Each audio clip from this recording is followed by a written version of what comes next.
인터뷰 시간입니다. 다음 달 3일 조기 대선을 앞두고 오늘은 더불어민주당 강금실 총괄 선대위원장과 함께하겠습니다. 어서 오세요. 네. 안녕하세요, 위원장님. 초대해 주셔서 감사합니다. 네. 네, 먼저 이재명 대선 후보 선대위에 합류하신 배경부터 여쭤봐야 될 것 같아요. 지난 대선 때도 후원회장 하셨죠? 네, 제가 2021년에 이재명 후보께서 경기도 도지사 할 때 기후대응 산업전환 특별위원회 공동위원장을 맡은 인연이 있죠. 공식적인 인연은. 그걸 인연으로 해서 경선 때 후원회장을 했었고, 그 외에는 뭐 특별히 교류가 있는 관계는 아닌데, 그런데 이번에 선대위에 합류할 거라고는 정말 예상을 못했어요. 워낙 정치권도 오래 떠나 있었고 해서, 다만 연락이 오셨을 때 지금 뭐 내란 상황이니까 끝나지도 않고, 그러니까 다들 간절한 심정이니까 뭐 할 수 있다면 뭐라도 해야 되겠다 그런 간절한 마음으로 수락을 했습니다. 직접 전화를 하셨던 거예요? 네. 네. 그런 마음으로 하셨다. 네. 이번에 보니까 공동선대위원장이 굉장히 여러 분이시고 네. 진영을 넘나들더라고요. 네. 총괄 선대위원장이신데 네. 역할을 뭐라고 보면 될까요, 위원장님? 이 총괄선대위원회하고 상임선대위원회가 합쳐서 선거 기간 중에 선거에 관해서는 최고위원회를 대체하게 되고요. 저희 지금 더불어민주당의 큰 슬로건이 진짜 대한민국을 만들자는 거잖아요. 그러니까 그래서 국민통합 또 헌정질서 회복, 경제 회복을 주장하고 회복과 성장을 내걸고 있는데 그러기 위해서는 국민 통합을 위해서는 보수든 진보든 가리지 않고 이런 헌정질서 회복과 보다 더 잘 살 수 있는 경제 회복에 동의하는 모든 분들이 합쳐야 된다. 특히 왜 이런 그 비전이 나오게 됐냐면 내란 상황이기 때문에 더욱 절실한 것이죠. 헌정질서를 지킨다는 거, 헌법을 지키는 게 보수거든요. 근데 이제 보수당이 지금 헌법을 너무 많이 깨먹고 있잖아요. 그래서 그러다 보니 다시 회복을 하기 위해서는 보수의 가치든 뭐 진보의 가치든 다 뛰어넘어서 이 헌법으로 함께 만날 수 있는 모든 사람이 함께 통합해서 나갈 필요가 있는 것이죠. 지금 뭐 진영이니 이념이니 그런 걸 논할 때가 아니다. 헌정질서 아니기도 회복이 하고요. 우선가치다. 우리나라가 네. 이상하게 이념 진영 얘기하는데 이거 굉장히 20세기적인 낡은 거예요. 그런 거 다 사라진 시대에 이미 살고 있는데 AI가 다 뭐 분석해주고 심지어는 이번 대법원장 판결도 잘했네 못했네 분석을 다 해주는 시대라는데 보수 진보 그 진영 논리는 너무 오래되고 낡은 것이라고 생각을 해요. 낡은 거다. 정치권하고 언론에서 더 많이 얘기하는 것 같아서 말씀을 하시니까 갑자기 부끄러워집니다. 네. 지금 대법원 판결 말씀을 하셔서 현안으로 좀 넘어가 보겠습니다. 조희대 대법원장과 내가 동기다 이런 얘기 회의 속상에서 하시기도 하셨어요. 파기 환송이 됐습니다. 결정 어떻게 보셨어요? 100번 잘못된 결정이라 여러 번 설명을 드렸는데 그 기본적으로 대법원이 최종심이라 막중한 권위와 신뢰를 받고 있잖아요. 그래서 운영의 원칙과 내규에 의한 기준이 있거든요. 그래서 네 분이 하는 소부 재판으로 우선 배당이 돼서 거기서 하다가 이거는 전원합의체 판결을 하는 게 좋겠다 할 때 회부를 합니다. 그러고 나면 최소한 10일 이후에 합의를 위한 전원 합의를 소집하게 돼 있거든요. 근데 이걸 다 깨셨어요. 소부에 배당된 거를 한두 시간 만에 대법원장이 직접 재판하기 위해서 가져갔고 이틀 만에 뭐 당일에 합의하고 9일 만에 선고하고 이거는 대법원이 그 대법원의 권위와 법적 안정성을 위해서 운영해오던 재판의 운영 방식을 다 깨버린 거예요. 그래서 굉장히 잘못됐다고 하는 것이죠. 굳이 조희대 대법원장과 동기라고 말씀하신 이유가 있으실까요? 그거는 스피커에 좀 스피커가 좀 그래도 얘기할 만한 사람이라는 뭐랄까 신뢰를 전달하기 위해서 그렇기도 하고 조희대 대법원장이 됐을 때 제가 참 속으로 축하드리고 뭐 직접 인사는 안 드렸지만 잘 아니까요. 아주 친하진 않았지만 법대와 연손 동기라 참 잘 되셨다. 우리 동기 대법원장 되셨네. 그리고 믿었어요, 굉장히. 보수이실지는 모르지만 원칙주의자고 잘하실 거다. 그래서 이번에도 너무 서둘러서 그 날짜를 잡길래 이거 좀 너무 서두르는데 이게 뭔가 대선 이후에 뭐 무슨 불소추 특권 이런 문제 때문에 그러시나. 그래서 뭐 그 심지어는 마루에서 있는데 방에 있는 가족이 와서 대법원장 생중계한다고 보자 그래서 아이고 안 봐도 괜찮아 막 이랬어요. 그래서 들어가서 보다가 보니까 하는데 유죄를 하시는 거예요. 너무 깜짝 놀랐어요. 이거 사안이 유죄를 하면 안 되는 사안이거든요. 이게 대법원 판례 흐름이 계속 무죄였거든요. 그러면 전원합의체 판결로 변경을 해야 되는데 그것도 안 하고 그냥 유죄 선고하신 거예요. 믿었기 때문에 실망스러워서 동기 얘기까지 하신 걸로 그렇죠. 저는 이해가 네. 됩니다. 네. 그리고 나서 파기환송심 넘어왔는데 원래 서울고법에서 다음 주에 하겠다고 했다가 오늘 오전에 대선 이후에 하겠다라고 발표를 했습니다. 이 네. 배경은 어떻게 보세요? 그러니까 기일 변경 신청이 된 걸로 알고 있고요. 오전에 저희가 이제 이 대선 기간 중에 재판을 진행하게 되면 이제 크게 봐서 두 가지 문제가 있는데 헌법 116조에 그 선거운동을 공정하게 기회를 받을 어느 후보나 그러니까 기회균등 보장해야 될 헌법 원리가 있고 공직선거법상 등록일부터 개표식까지 후보를 체포구금을 제한하는 그러니까 신분을 보장해서 선거에만 집중하고 국민들도 그 후보의 그 피선거권이 있는 한 그 후보의 자질과 능력을 검증하면서 선거에 집중하게 하기 때문에 이런 취지에 비춰보면은 사법이 자제돼야 하는 것이죠. 그리고 모든 재판이 비단 이재명 후보뿐만 아니라 선거에 나온 모든 후보의 재판은 그때는 스톱하고 중단하는 게 맞다는 것이죠. 근데 다행히도 오늘 고등법원에서 그 원칙을 천명하셨고요. 또 독립해서 그 공정한 재판받을 권리를 보장한다는 원칙을 천명하셔서 역시 우리가 믿을 수 있는 사법부는 여전히 살아있다. 이 사안은 조희대 대법원장의 개인적 정치와 사법부 전체의 신뢰 문제하고는 좀 구분해서 우리가 봐야 되겠다. 그렇게 보고 있습니다. 그러면은 민주당에서는 조희대 대법원장에 대해서 탄핵을 추진하겠다 뭐 이런 것도 검토하고 있다라고 보도가 됐었는데요. 일단 좀 유보가 되는 겁니까? 아니면 별개 사안입니까? 어떻습니까? 대법원장에 대한 탄핵을 진행한 거는 아닌 것으로 제가 이해를 하고 있고요. 오늘로써 일단 이 대선 개입, 선거 개입, 정치 사법의 정치적 그 간섭의 오해는 좀 풀어졌지만 여전히 남는 문제는 지금 말씀드린 것처럼 선거 기간 중에 후보에 대한 어떤 형사 재판도 중단하고 국민 주권 행사의 그 시기 동안은 선거권을 행사하는 국민도 피선거권의 후보자도 집중할 수 있게 해줘야 되는 그 원칙에서는 다른 재판들도 중단하는 게 맞다는 것이죠. 그 문제가 좀 남아있죠. 그리고 여기서 또 말씀드리고 싶은 거는 저도 그렇지만 이재명 대표께서도 변호사 출신이시고 또 입법기관인 더불어민주당 국회의원 전부가 법원에 대한 기본적인 신뢰와 가지고 있습니다. 존경을. 근데 이번에 조희대 대법원장이 너무 지나치고 파격적인 정치 행보로 그 신뢰에 대해서 굉장히 위기감이 왔던 것이죠. 그래서 그 문제는 아직 남아있어요. 재판을 전부 중단해야 되는 문제. 조금 더 지켜볼 필요는 네. 있다라는 말씀이신데 그러면 선거운동 기간에는 재판이 중지가 되지만 아까 헌법 84조 불소추 특권 잠깐 언급을 하셨습니다. 다음 재판이 지금 6월 18일로 잡히면은 만약에 대통령에 당선이 된다면 그 이후에 재판이 진행이 되는 거예요. 그때는 그 네. 국면에서는 지금은 선거 기간 동안에 그 선거운동 기회균등과 후보 신분 보장이라는 대원칙이 작용을 하는 것이고요. 그 국면으로 넘어가서 만일에 이재명 대표가 당선이 된다고 하면 그 대통령의 불소추 특권에 의한 신분 보장의 국면으로 넘어가게 되는 거예요. 근데 여기서 이제 이해를 할 게 대통령은 헌법상의 가장 주요한 공직자잖아요.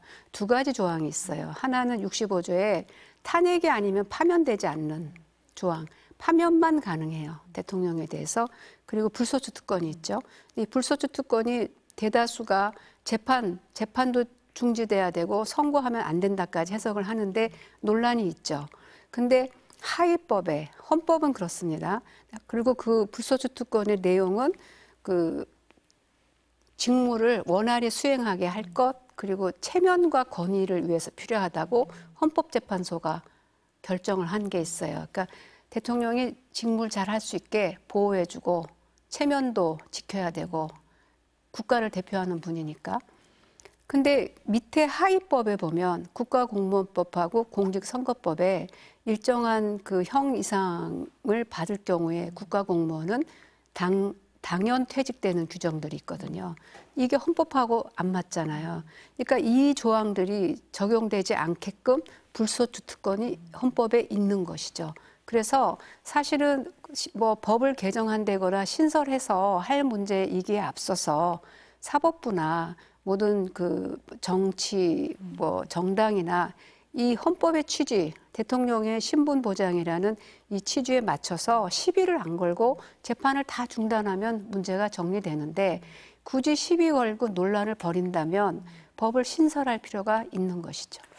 그래서입니까? 오늘 법사위 소위에서 대통령의 재직하는 동안에는 형사재판이 중지된다라는 법안을 소위에서 통과시켰거든요. 내부 검토가 있는 것으로 알고 있습니다. 네, 그러면 좀 지금 위원장님 말씀으로는 헌법 취지를 살리면 사실 불필요한 논란인데 네, 논란이 되고 있으니 거니까 네. 논란을 좀 없애는 차원에서 이 법안을 마련하고 있는 거다. 이렇게 이해를 하면 되겠습니까? 네, 그러니까 뭐든지요. 저는 법을 전공했지만 우리가 뭐든지 대화와 타협과 헌법의 원칙을 상호 준수하면서 문화로 해결하는 게 가장 좋은 거고 왜 상선약수라는 말도 있잖아요. 두 번째 그게 안 될 때 법을 만드는 거거든요. 근데 계속 시비 걸고 재판 중단이 안 되고 뭐 대통령이 돼도 뭐 재판 받으라는 운동 이런 얘기들이 있는 이 문화는 사실은 부끄러운 문화예요. 네. 그래서 민주당이 고민을 하는 거죠. 불소추 특권이 헌법상의 신분보장 규정인데 하위법이 없으니까 이거를 어떻게 할 것이냐를 고민하고 있는 것이죠. 고민을 안 해도 되는 일을 지금 고민을 하고 있다라는 답답함이신 것 같습니다. 한두 가지가 아닌 게 네. 비상계엄 날 줄을 네. 우리가 알았겠어요. 그리고 비상계엄 이후에 굽이 너무 법률 공부를 하는 거예요. 전 국민이. 구속 취소의 요건이 뭔지를 알았겠어요. 무슨 뭐. 맞습니다. 전 국민이 공부를 많이 하고 있습니다. 지금 국민의힘 얘기를 하시니까 글로 좀 넘어가 볼게요. 상대 당이긴 하지만 지금 이렇게 주시하면서 보고 계실 것 같은데 단일화 이 협상 과정은 어떻게 보고 계십니까? 뭐 크게 주시는 안 하는데 저는 정치인이 아니고 원래 정치 네. 뉴스도 안 봤거든요. 네. 내란 때문에 이제 뭐래도 도와야 되겠다는 마음으로 이제 참여는 했는데 안 봐도 전 국민이 대충 아는 게 뭐냐면 국민의힘에서 후보를 한 분 내세운 다음에 한덕수 후보가 되게끔 단일화해서 한덕수 후보를 내세우려고 한다는 것을 전 국민이 얼추 다 알거든요. 아, 정치에 관심 없어도 다 아는 수준입니까? 지금 그냥 뉴스도 듣고 뭐 얘기가 돌아가는 분위기가 그래요.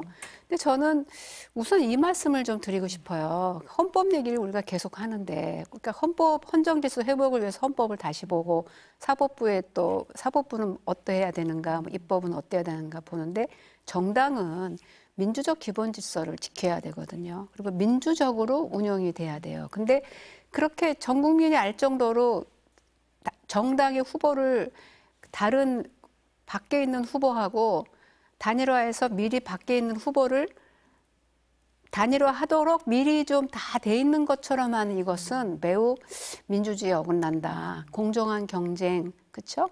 자유로운 그 의사결정 이런 합의해 가는 과정이 필요한데 상당히 그 자체가 잘못됐고 정치라고 보기가 어렵다 그렇게 보고 있어요. 그럼 단일화 안 될 것 같으세요?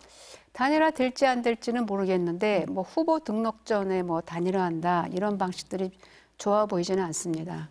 누가 단일화 될지는 모르겠지만. 아니 그래서 오늘 저녁에 그 국민의힘 김문수 후보와 무소속 한덕수 후보가 만난다는 거잖아요. 만나도 뭐 별 뾰족할 수가 없을 거다 이렇게 보십니까? 뭐 제가 잘 모르겠는데 저는 그런 지금과 같은 방식으로 후보가 되자마자 또 무소속 후보는 출마 선언을 하자마자 그냥 단일화를 바로 한다? 그 자체가 좀 별로 민주적인 절차에는 맞지 않다는 느낌을 많이 받고 있어요. 정치권에 오래 몸담지 않은 사람으로서 오히려 객관적으로 보는 입장이신 것 같은데요. 너무 뻔하다는 건 이거는 미리 너무 뻔하거나 너무 놀래키면 안 되는 거죠. 정상적이지가 않은 거죠. 너무 뻔한 상황입니까 지금의 상황이? 국민들이 볼 때는 한덕수 후보를 내세우려는 의도가 있다. 근데 그게 너무나 이제 어이가 없는 게 국민의힘 공당의 의지라는 게 어이가 없는 것이죠. 그렇잖아요. 그러면 정식으로 당에 들어와서 경쟁을 통해서 후보가 되든지 아니면 국민의힘 공당이 자기의 후보를 열심히 공정한 경쟁을 통해서 잘 뽑아서 정책과 비전 경쟁도 하고 그러면서 뭐 지지 세력한테 호소를 하는 게 민주적 절차겠죠. 그러면은 한덕수 후보, 한덕수 전 총리의 출마에 대해서는 어떻게 보세요? 명분이 있습니까? 명분이 전혀 없는데 왜 나오신지 잘 모르겠다는 거예요. 네. 그러니까 좀 생각이 없으신 것 같은 느낌을 좀 받아요. 솔직히. 왜 생각이 언제부턴가 없어지신 거 아닌가. 그러니까는 비상계엄 전에는 윤석열 정부와 함께하면서 모든 정책적 책임을 지는 총리를 하셨고 비상계엄 이후 또 권한대행 할 때는 이 탄핵을 가로막는 역할을 하셨잖아요. 헌법을 2번씩이나 위반하셨어요. 헌법재판관 해야 될 지명은 안 하고 안 할 재판관 지명은 또 나서서 하고 이게 굉장히 위헌적 행위를 하시고 또 공직 그 수사처에 고위공직 수사처에 검사 인사는 또 안 해서 내란 수사는 사실상 간접 방해하고 그러니까 이분이 하시고자 하는 게 뭔지 잘 모르겠어요. 그래서 내가 유권자라면 저분은 지금 왜 대통령으로 나오셨을까? 저분이 하고 싶은 정치가 뭘까? 궁금합니다. 네. 아니 위원장님은 지금 궁금해하시지만 한덕수 후보는 나는 반 이재명 빅텐트를 만들 거야. 지금 이렇게 얘기를 하고 있잖아요. 그건 더욱더 의아한 거예요. 제가 아까도 말씀드렸지만 민주적 기본 질서, 정당이 헌정 질서를 지키고 민주적 기본 질서를 수호하는 게 정당의 기본인데 반 이재명이라는 게 무슨 가치인지를 모르겠어요. 반 이재명. 어떻게 그러니까 뭔가 비전이 우리는 이런 비전에 같이 동의합니다. 우리는 이런 나라를 만들고자 합니다라는 게 대선에 나와야 되잖아요. 근데 누구를 예컨대 반 강금실은 뭐예요? 그러니까 반 이재명은 뭐냐는지 내포하고 있는 뜻이 뭔지가 전달이 저는 안 됩니다. 그거는 정치적인 비전이나 정치적인 명분일 수가 없다고 저는 봐요. 단일화 얘기할 때 얘기 많이 나오는 게 노무현 전 대통령 때 단일화 얘기를 많이 하잖아요. 그때하고 좀 비교를 해보시면 그때 그 노무현 대통령과 정몽준 후보. 그분께서 단일화할 때 상대방 후보가 누구였죠? 반이회창. 반이회창이라는 명분은 없었어요. 보다 더 나은 나라를 위해서 힘을 합치자. 그런 단일화를 하는 것이지 이회창 반대를 위한 연대한다. 그런 거는 정치일 수가 없다는 것이죠. 그거는. 위원장님 보시기에 뭐 네. 출마도 그렇고 지금의 연대도 그렇고 명분이 없다라고 보시는 것 같습니다. 네. 명분이 없고 생각이 좀 없어서 죄송합니다. 말씀을 이렇게 해서. 제가 이거 같이 웃어도 되는지 모르겠습니다. 그 노무현 정부 초대 법무부 장관 하셨잖아요. 검찰개혁 얘기를 저희가 뭐 안 할 수가 없는데 생각하시는 방향 어떤 걸까요? 제가 밖에 있으면서 뭔 생각을 했겠어요. 근데 이제 22년 전에 그 노무현 정부 검찰개혁 당시하고 지금의 그 구조가 좀 바뀌었어요. 그러니까 그때는 이제 검찰 수사와 여러 가지 뭐 인사 이런 검찰개혁 이슈였다면 지금은 수사기관이 이미 3개가 됐고 또 윤석열 정부를 겪은 직후거든요. 그래서 그때의 원칙이 그때의 여러 가지 개혁 과제가 그대로 적용될 수는 없지만 2가지는 말씀드리고 싶어요. 하나는 지금 헌정질서 회복이라는 큰 아젠다가 있으니 검찰개혁도 기본적으로 그 검사의 어떤 신분 또 헌법이 요구하는 여러 가지 가치들 또 수사의 원칙 이런 기본으로 들어가서 전체를 한번 다시 생각해보는 시간을 가졌으면 좋겠다. 또 하나는 윤석열 정부의 그 잘못으로 인해서 검찰이 너무 지금 신뢰를 잃어먹고 무너졌는데 그 원인이 어디 있는가를 찾다 보면은 검찰이 권력기관화했다는 그 부작용을 고치는데 도움이 될 것 같아요. 현직 검찰총장이 대통령이 돼서 민정수석, 법무부 장관, 검찰총장을 다 자기 후배 검사들로 일사천리에 일관된 라인을 만들었잖아요. 근데 이런 대통령부터 검찰총장까지의 일관된 라인이 2가지 측면이 있어요. 하나는 정치적 중립을 지키기 어렵다, 검찰이. 그래서 이제 노무현 정부 때는 제가 법무부 장관 가서 그걸 단절하는 역할을 했던 것이죠. 두 번째는 검찰이 지나치게 권력화하는 란이 될 수 있는 거죠. 그런 부분을 좀 바꿔야 네, 된다. 그래서 네. 그런 부분 저런 부분을 지금 민주당이 서두르지 않고 검찰개혁과제 방향을 잡으면서 많은 논란들을 좀 정비하고 보다 더 과학적이고 합리적인 시스템으로 바꿀 수 있도록 노력을 할 것 같습니다. 앞으로 더 바빠지실 것 같은데요. 역할을 기대하겠습니다. 네, 위원장님 감사합니다. 네, 감사합니다.